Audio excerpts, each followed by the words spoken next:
Hello? Hello! There we go! It's going! The bars are jumping! Oh my gosh, we went from 6 to 2 viewers. That was incredible. Oh golly, I'm glad you think it was cool. I have to reconsider my book trailer buying habits. Because the stock footage is uber pricey.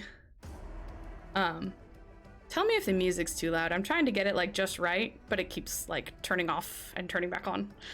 So I don't want it to be distracting. I want it to be a nice lull in the background, so when I stop talking, there's still something going on, like radio silence. How? There are at least 3 dum-dums in the chat. I don't know. Dum-dums. Look at these morons. Look how they gather. I don't know. It went from 6 to 2. Maybe people from my Facebook and the dum-dums. Yes. We have 2 moderators and a... Oh, how are you not a VIP? Ooh, you're a first though. Ooh, you're a founder. Yeah, I don't know. That's gay. People left. It's whatever. Maybe it was too loud. I never know, like, I need to figure out a way to monitor the sound that other people hear. Twitch is busted. I don't know. It's whatever. It's fine. It's fine. It's fine. Let me get my checklist so I know what I'm supposed to be talking about. First of all, now we have 5. Yeah. And there's the Phasma emote. Just the Princess Phasma. Speaking of which, I realized the other day, well, actually last night when I woke up at about 3 a.m., I was like, I never submitted the Dovahkiin emote to Twitch, and realized Dovahkiin is not among my emotes. The ferret named Dovahkiin, who is basically a Fusrota. He is a absolute antic person. They are not out right now though. I thought about having them out, but they would just be way too distracting. So let's see, let's check the... Yeah, there are a few users here. And I think it puts moderators and like it divides people up so no one is listed more than once. So, in all his regal glory.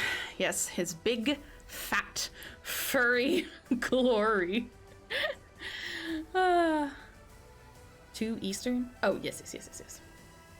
For the other thing. All right, let's see. According to my checklist, I am supposed to talk about a little story about Sojourn, my thoughts while writing it, and some chatter. See if we can maybe entice a few other people to come in. So I am going to be posting this on my author YouTube and obviously up on Facebook. So for anyone who goes back and watches it, Sojourn is the second book in the Season of the Runer series. Currently planned 5 books, but we'll get to that later.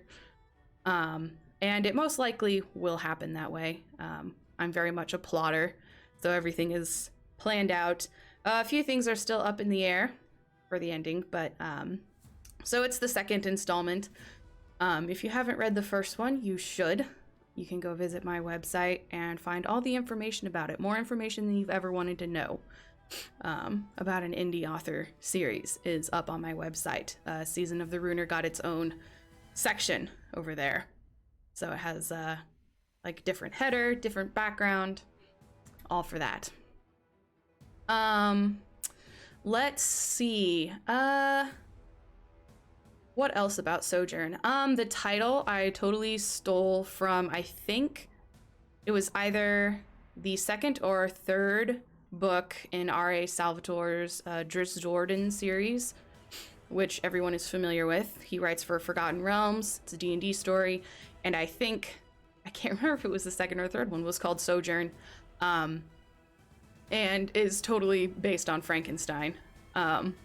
That's when Drizzt runs away from the Underdark, from his evil mother and sisters, and he's basically looking for sanctuary, and so the book was called Sojourn. Sojourn also means that same thing, and so I figured it would be a cool word to call my second book. Plus, it just I don't know if you heard that. It just looks a little bit Asiatic, which was also cool, which was something I wanted for this one.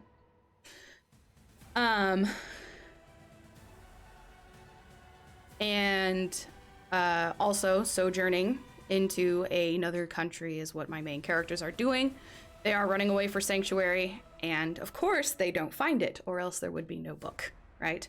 Nobody, well, some people would want to read a story about lovely, pleasant things like going and taking bubble baths and eating delicious food and sushi in this case, most likely.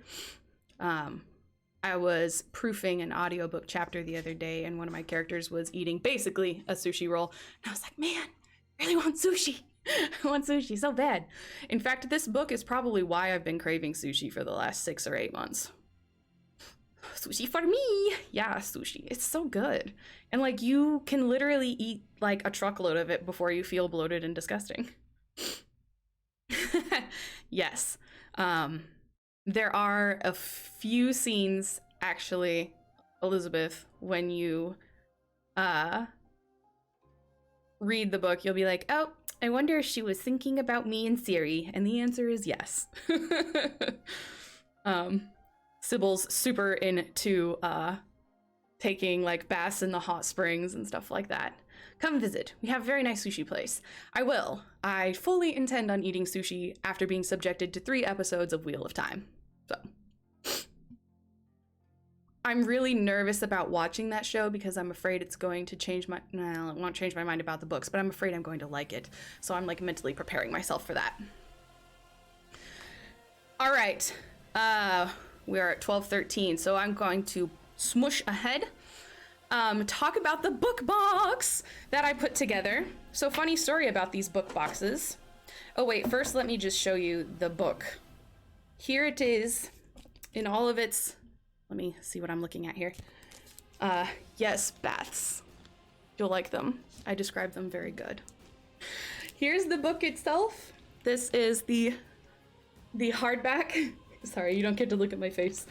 I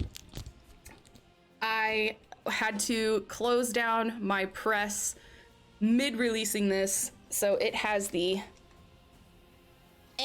Space Dragon logo on the back instead, and this time was produced by Space Dragon Creations, which is my personal brand. It's very big and fat. Let's get the good. We could make this ASMR if we wanted to. It's very big and fat. It comes in at, not counting the appendix and stuff, at only 427 pages. It is roughly 122,000 words. And it just looks good. Look at these, like, well, you can't see him. Can you see him? You can see him a little bit on the inside flap. And we got the backside flap. Oof. I can't see what I'm showing. There we go. So yeah, this one's going to my mom. So yeah, there it is. That's the hardback. I love it very much. So, okay, book boxes. So we have 2 book boxes that I am trying to give away, so make everyone you know sign up for it. It's full of like cool Asian stuff, so if you know Japanese fans, Chinese fans, Korean fans, Laotian fans, this is what it'll look like. Ooh, I'm getting a swing. This is the big one, and I am going to show you the stuff that comes inside.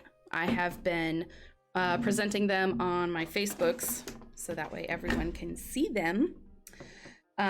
So first I will show you the stuff that comes in both. I am doing a big book box and a little book box. Yes, the big one. And there's Nightbot helping me out. Sign up for the book box giveaway right there. It's just a Google form.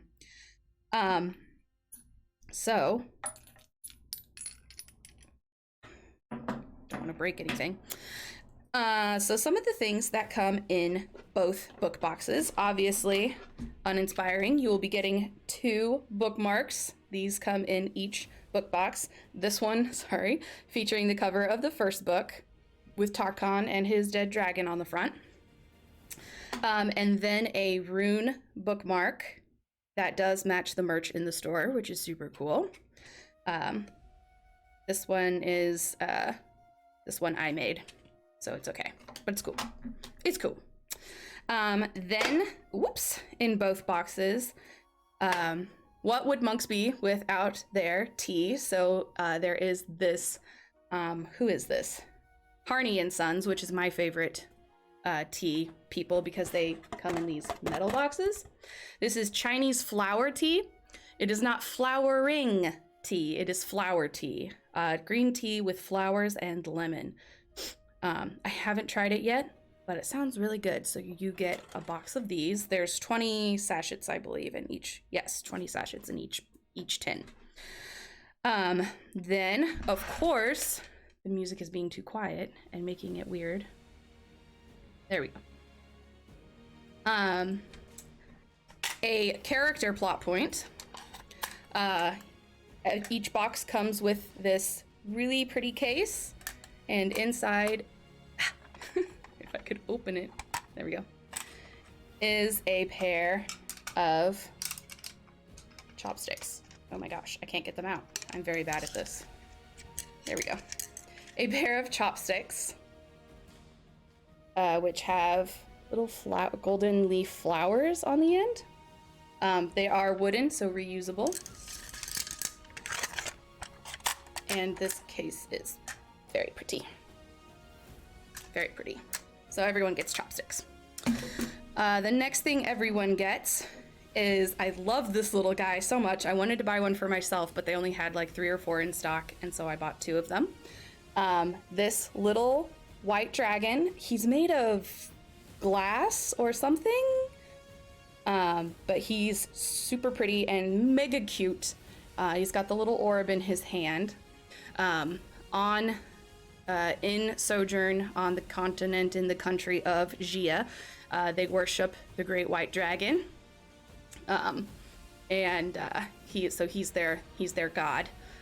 So of course I had to put a white dragon in the book box, and I love this guy. He's so cute. The last thing that is in both, and is part of the story, is this medallion. Oh, it's green, so my chroma key is eating it up. Oh no. You can kind of see it, and you can kind of see through it because of the chroma key. It is green. It's not jade, but it's also made out of some kind of glass. It almost looks like jade. And it has the dragon in the middle. And this medallion, ooh, nice. Medallion is given to Zarek. So those are the things that are in both book boxes. The mystical medallion that vanishes in the proper light. That's right. It is just the right color green. All right. Let me put this over here. I don't want it to break. So then that comes in both book boxes. That is everything that's in the little book box. Then, gotta keep track of time here.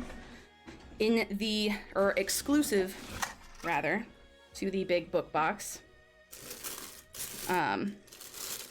is one of my favorite things. I actually did buy one of these for myself. Oops.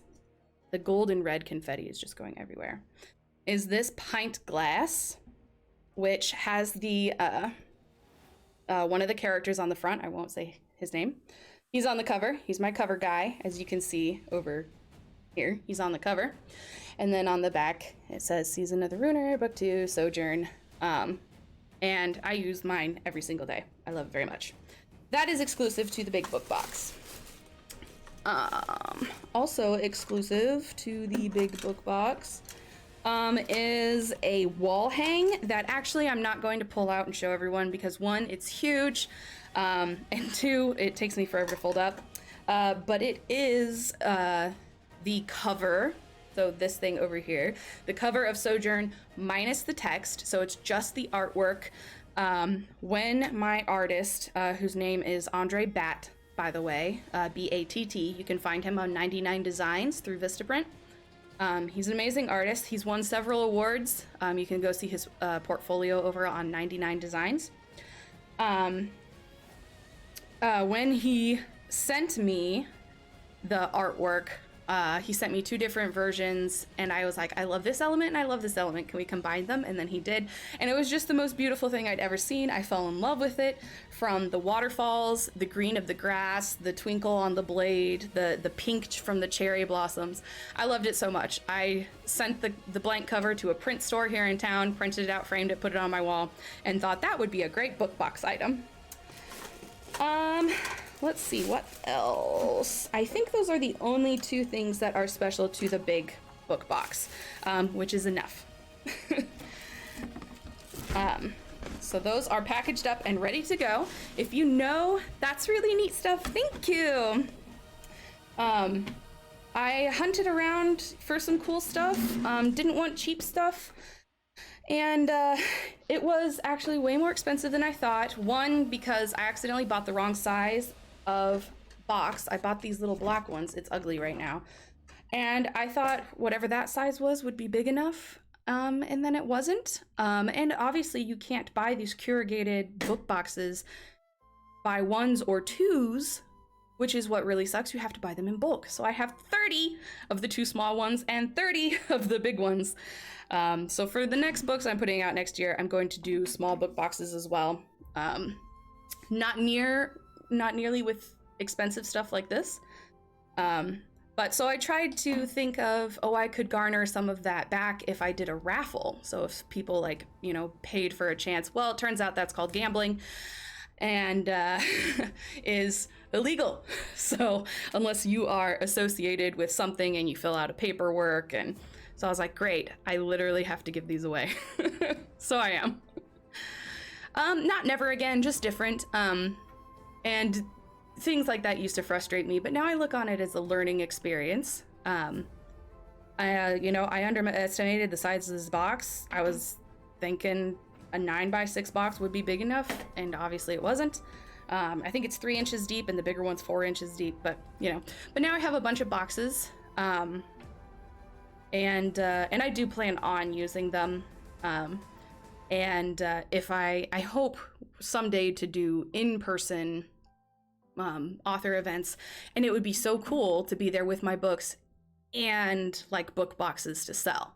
Like, oh yeah, buy this book box, you get all this stuff and like a code for the ebook, or not the ebook, the audiobook, stuff like that. So, and with some of the books coming out next year, one of them is a romance. I really do think I'll probably be able to sell some of those corrugated book boxes.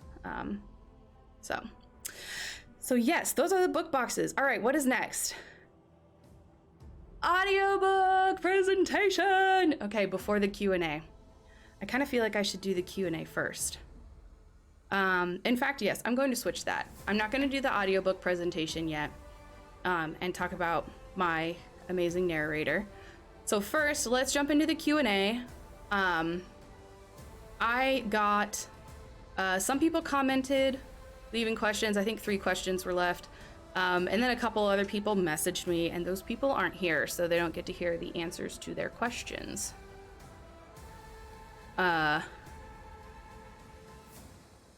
So let's see. So the first question that I got was from in a writing group, and they asked, how long did it take you to write it? I kind of thought that random person would be here, but they're not. So how long did it take me to write it? Counting, outlining. Okay. Well, okay. From absolutely nothing to hardback in my hand, 8 months. And I am in the process of writing up my workflow and my process. Even though everyone's a pantser these days, I have had a couple people ask, and it's usually I like a lot, 1 month for everything. So 1 month for research and outlining, and then like each month I try and get 25K words. So then I write, from like January, February, March, April, first draft done. Then I'll read it, make changes, comments, try and find as much issue as I can with like the big overall stuff. Then I'll send it to alpha readers for a month. Then I'll do more rewrites, and I'll send it to beta readers, and I'll do more rewrites. That after betas is when I'll give it my absolute last once over in my own edit. And then I'll send it to my editor. And my editor is amazing and will give developmental feedback also for anything the rest of us have missed. Then I'll make her edits. Then I format it. So lots of long time. And only like half that time is actually writing it. Do you ever have writer's block? I do not. And I'm going to try not to get on this hill too much, but it's because I outline. And believe it or not, that is a controversial thing to do. So, no, I don't have writer's block. Even if I think something's crappy, for example, this short story I wrote a long time ago called Glitter Heist, well, like a year and a half ago. I wrote it even though I wasn't feeling it. I outline all the time, and that's good. Obviously, I try and stay humble and not be like, well, if you outlined, you wouldn't have writer's block, even if it's true.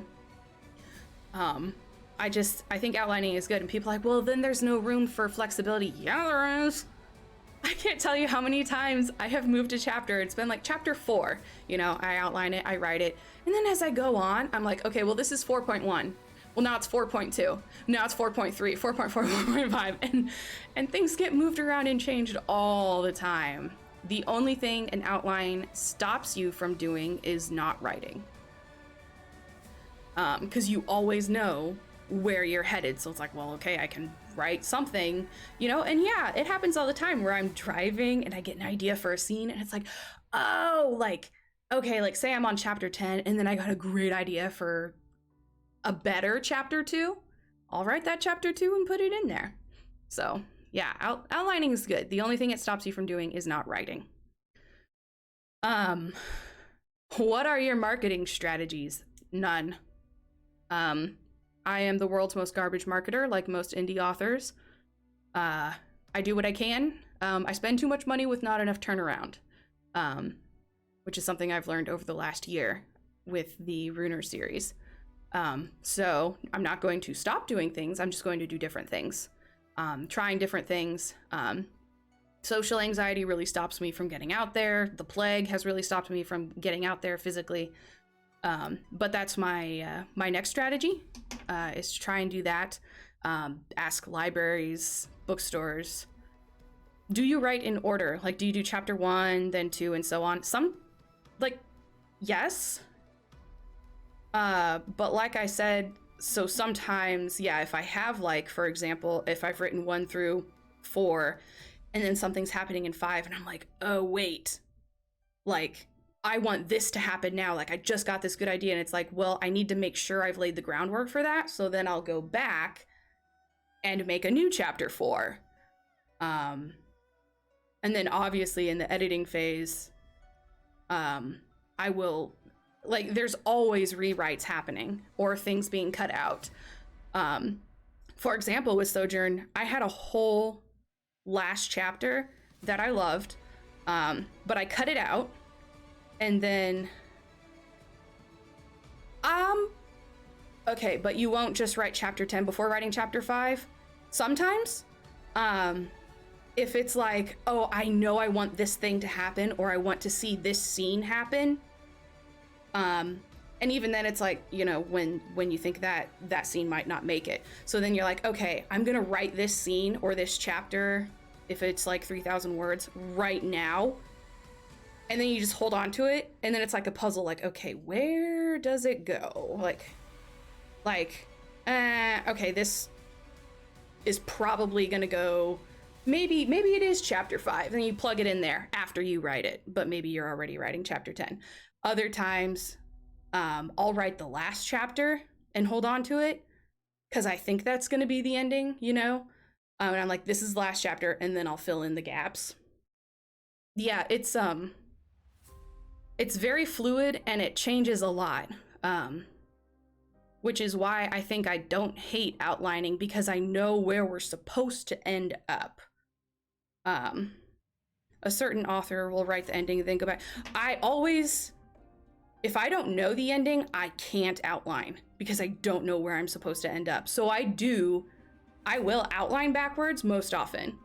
Obviously, I have like an opening vision, you know, like I imagine this is where it's opening and it's so awesome and cinematic. But yeah, no, before I start writing, I have to know where I'm ending, which is why I know the ending of the series. I know what's going to happen at the end. And I know how we get there. Like, I'm not forcing things to happen. That's awful. But yeah, you have, I think you have to know where you're going to end up. And that's where pantsers come in and they say like, oh, but I don't want to force my characters. My characters just do whatever they want. Yeah, they do.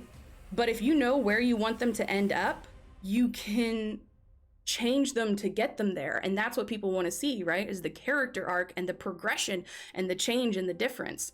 And who is that certain author? Is it Shad or Sanderson or Dead Man Jordan? But no, I think you have to know what the end is in order to outline. And if you don't, I think you get these big, I mean, as an editor on Fiverr, you get these big sprawling novels that are no different at the end than they were at the beginning. And I read so many of those now. And I'll tell people that. I'll say, nothing happened in these 80,000 words. This is not an ending. And oftentimes they don't have a beginning either. Jordan wrote the end. Yeah, well, I mean, that's what it is. I have written the last chapter of the 5th book. It's probably not going to stay exactly like that. But yeah, you have to know where you're going. I agree. Yeah, I think every author who's famous, J.K. Rowling does that. I don't know if Sanderson does that. Neil Gaiman does that. What's-his-face Weeks does that. Robin Hobb did that. Ursula Le Guin did that. So I think it's very important to know where you want to end up and then make sure your characters aren't there at the beginning so they can have that journey. I was talking to an author recently who told me my characters don't need development. And I love her dearly, and she is good, and she talks to me a lot and is very supportive of me. But it was like, is it Brent Weeks? Yes, Brent Weeks. That's who I was talking about. Way of Shadows or Angel of Shadow. I forget that guy.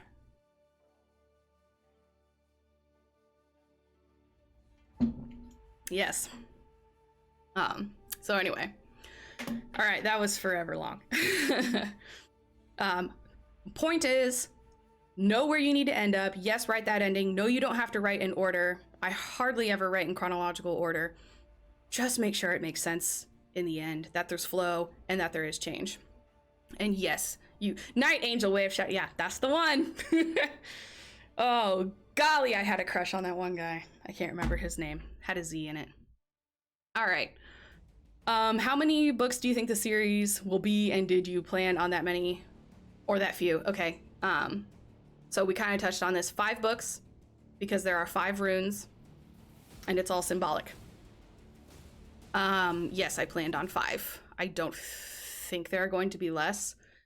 I don't want there to be more.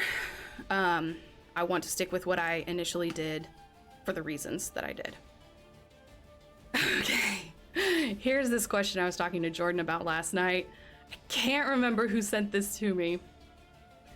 Who is your favorite character in Sojourn? Why is it Yasuke? And are you a furry? No to that last one. Try as Disney might. And I think this was one of my betas. I think it was Eric who asked this question. Despite what it might feel like, Yasuke is not my favorite character. I mean, Sarek's my favorite character. I love Sybil. I love Shambao, I love Tao Xin. I love Zhang too, which the chapter I picked for us to listen to from the audiobook has her in it. So who is my favorite character in Sojourn? Okay, so apart from Sarek and Sybil, probably Tao Xin. I love Tao Xin because who doesn't love an Uncle Iroh type, you know? And plus, he's a Masak, so he's a monkey, so he's all fluffy and yes, and he gives everyone food and tea. I love Tao Xin. He's my favorite. My favorite in Sojourn. I also really like Hero, though. So, okay.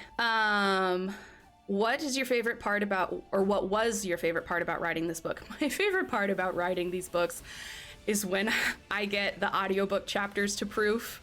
I get so excited when I see that the timer count on ACX, which is what Aaron Smith uses, when I see that timer count go up and that he's uploaded more chapters, I literally contemplate just leaving work so I can go home and listen. I love nothing more in the world than hearing someone else read my work.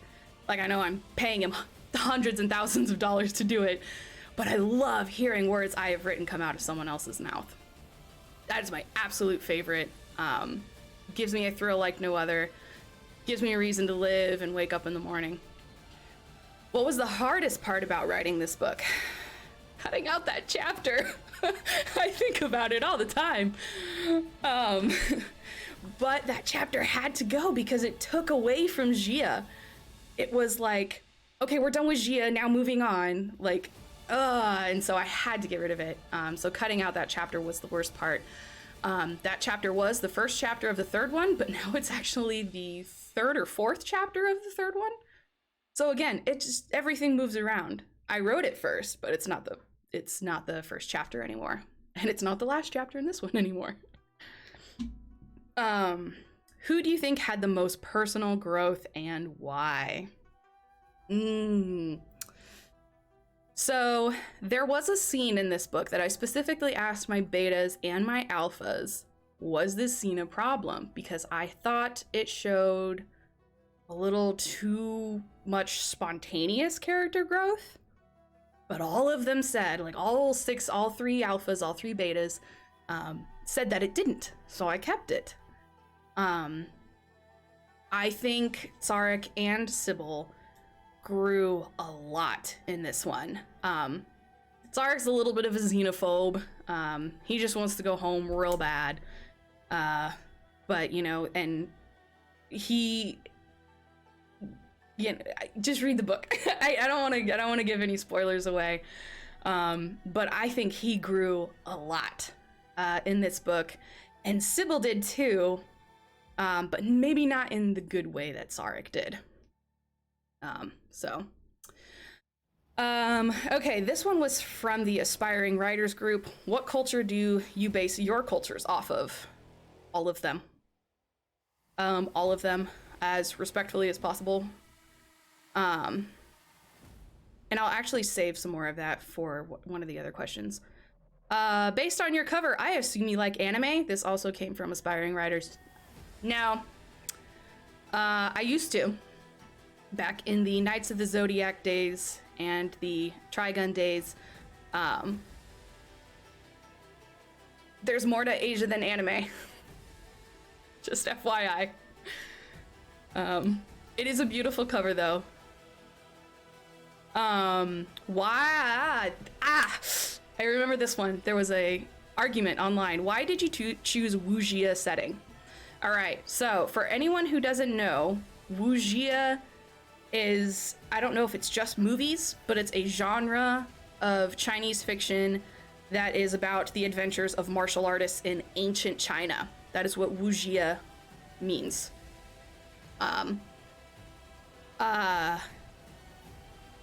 It is a medieval Far Eastern inspired culture. It is not Wuxia, obviously, because it's not China. I mean, it is called Jia, which means China. but there's more to it than that. So going back to the what culture do you base your cultures off of, and I said all of them. It's not a wuxia setting. I'm not super mega fond of the wuxia genre. But there's like everything here.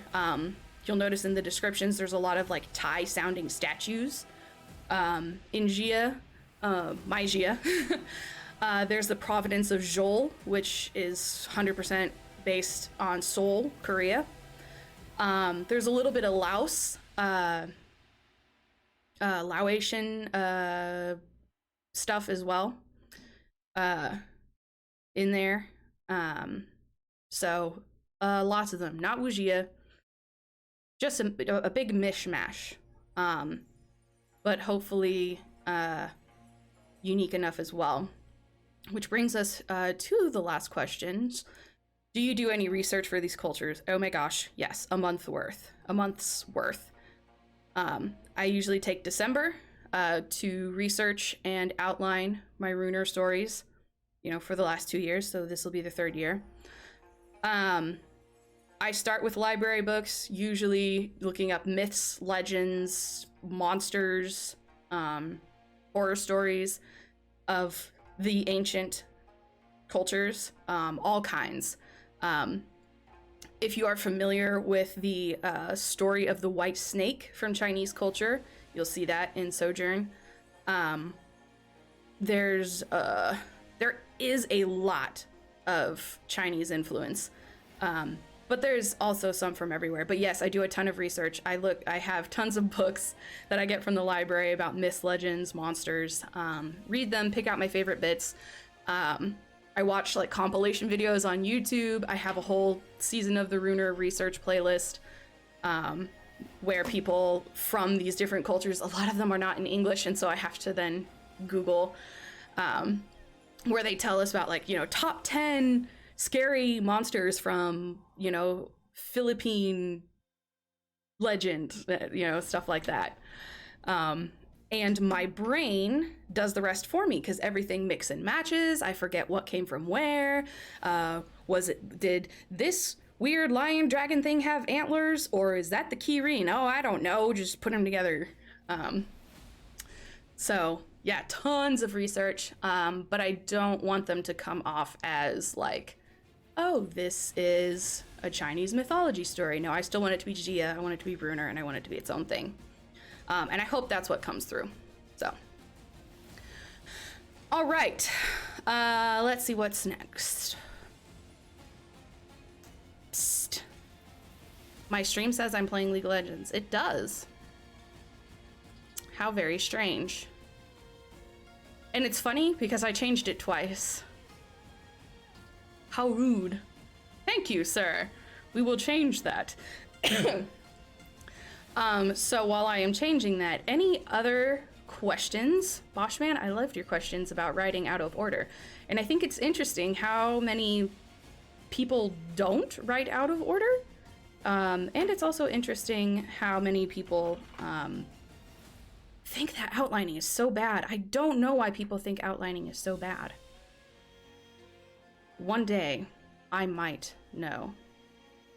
Okay, I had to step away from the chat, so hopefully if you put any questions in there. Wow! Audiobook! That's all anyone wants. Everyone just wants the audiobook all the time. In fact, for some of the... Oh yes, audiobook. I was about to skip that and go into what's coming next. I've actually had people ask me, they're like, oh, you're putting out like this YA coming up, are you gonna have an audiobook? I am now. So, because it's so cool. It is so cool. All right, I'm gonna make it awkward for a little bit and pause the music. New category, just chatting, thanks. Don't forget to sign up for the giveaway. If you are just now coming in the chat, Nightbot has put the link right there. We went over the items. You can see them later. I'll be posting this up on YouTube, which is also /Promthanius. Okay, audiobook. So I didn't ask Aaron to do this, but I think he was just so inspired by the book that he actually made this opening credit. He said he normally charges for music and extras and stuff, but he did this of his own volition. So, Aaron, if you come back and watch this, thanks so much. As always, I appreciate your work, and I love working with you. So, this is the opening that he did.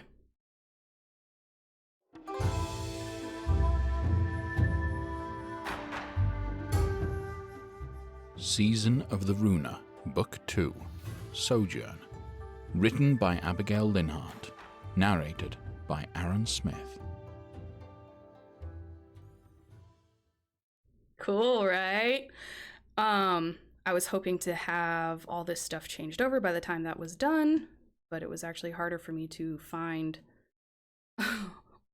my settings than I thought. So, all right, let's audiobook it up. There we go. All right. Apologies. I can't have more than one thing open at once or I get confused. Let's see. I think I had it marked as... I lost it. 2120. Hold on. We're getting there. Radio silence. Awkward.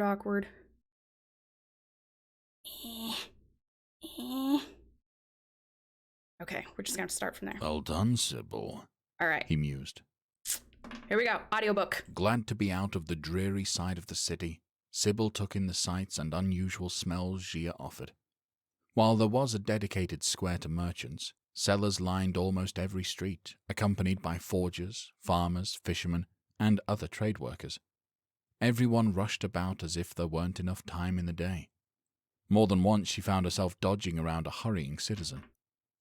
Every other doorway was adorned with a red lantern, a white dragon painted over the thin paper. Other decorations popped out of windows on red arches, and groups of performers dressed in red and white costumes practiced in the streets. Music lilted over the wind, and a salty smell she couldn't identify made her mouth water. Probably She was about to sushi. comment when a rush of a dozen or so people fled around a corner, away from shouts of terror. Gripping her scimitar handle, she bounded forward. Of course Sybil, she did. don't, Zarek called after her, more weary and annoyed than worried. By the way, that's the synopsis for the whole book. Sybil, don't. Around the bend, a large round clearing spread out in front of a 5-layer structure atop wide, sprawling steps.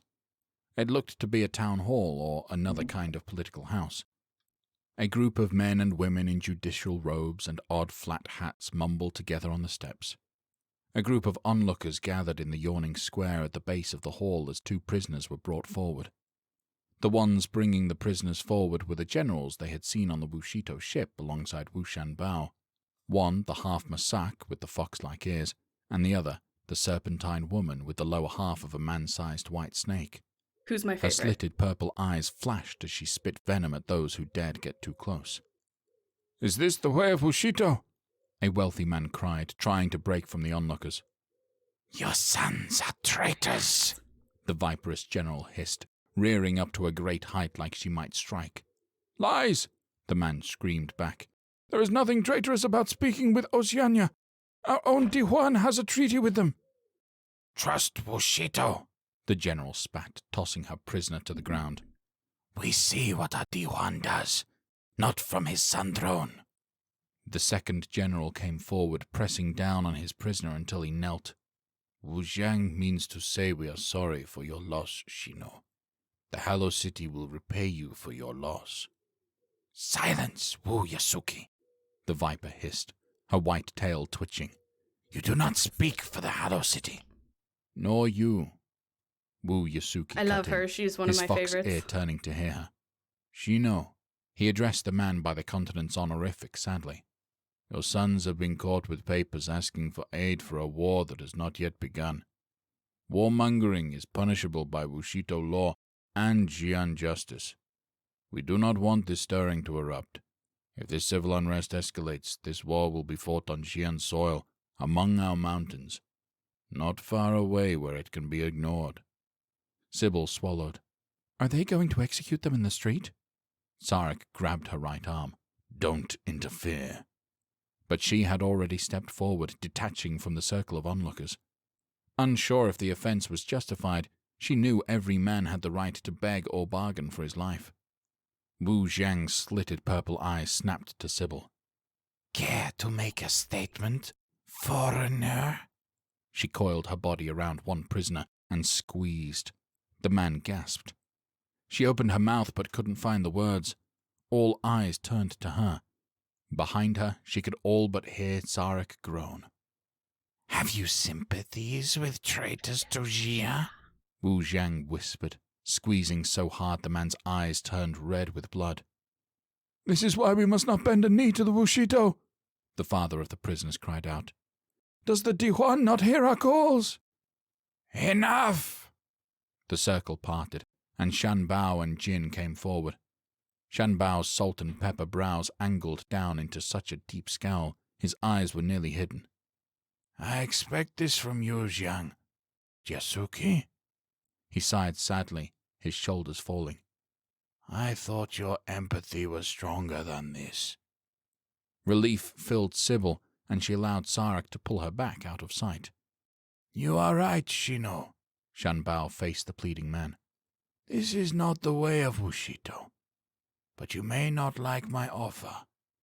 Please, Master Shan Bao, the man begged softly. They are my only sons. House Shang will be devastated without them. Thus should be all houses who oppose Wushito, Wu Zhang murmured, her forked tongue gliding between her lips. What are they saying? Sarek asked softly. Ah, yes, because you don't speak more than one language. Okay, enough of that. I don't want to give away too much. And plus, it gets all sad and bloody from there. So, nobody wants to see that, right? Okay, doke. Bring the music back so it's not awkward. And moving that back over. Fun fact. The audiobook will not be finished for some time. The weather has been stopping Aaron from being able to work on it. Just because, you can't stop the rain. And high quality microphones like to pick up sounds like rain. So yeah, he wasn't able to get it done for the release today, which is fine because I had the original release as November 8th, which was the release of the first one. So getting out one every November. So soft release, the audiobook will be available by November 8th. If it's available earlier, then you will know because you follow my social medias and are signed up for my newsletter and visit my website often. All right, in these last few minutes. Oh, first of all, let me talk about Aaron for a minute. So he is amazing, obviously, as you heard. Very talented. He is a voice actor and a narrator. He works through ACX. He also streams on Twitch on the daily, or at least 3 times a week. He reads public domain works. He read Sleepy Hollow. He's going through The Wizard of Oz. He read Don Quixote. I forget what else he's reading, but you can follow him. He's here on Twitch. He's called Aaron Smith Audio. And he just reads. He sits there and reads. His stream is very cool. He's worked a lot on it. He just upgraded a whole bunch of stuff. So you can go see him there. He does have a Discord if you want to chat with him. I don't think he has any social media really outside of that. He used to, but he doesn't anymore. So if you are an author and you're looking for an audiobook narrator and his voice would suit your book, then yeah, hit him up. He's very talented. So that's Aaron Smith Audio. All right, lastly, what am I doing? What is coming up? So in one of my last streams, I pimped out Golmassia. Don't forget to hit up Golmassia. Enjoy best with headphones. Other than that, I do have a couple books coming out next year. The first one coming out next year is These Darker Streets. It was published once already.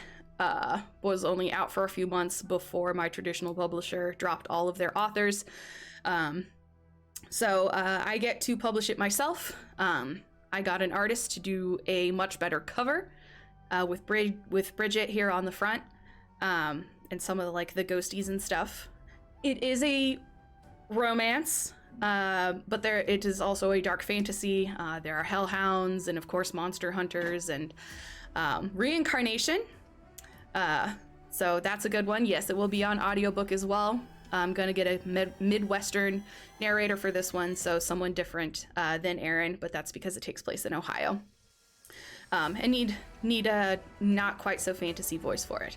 But that one's coming out February 1st, or as close to February 1st as I can make it, because February 1st is St. Bridget's Day. And it's about the goddess Bridget from Celtic myth.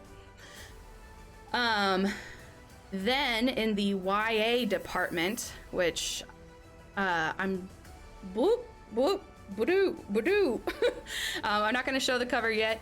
I am putting out a YA book, young adult, which is different writing to what I normally do. I used to write YA and then I didn't, and now I am. It's called Prince of Midwest. I haven't decided on a genre for it yet. I'm in the process of rewriting it right now. It was accepted for publication and then got dropped by the publisher when they shut down. It is Wild West. It is fantasy. It is a revenge story. It is steampunk. There's also vampires and magic.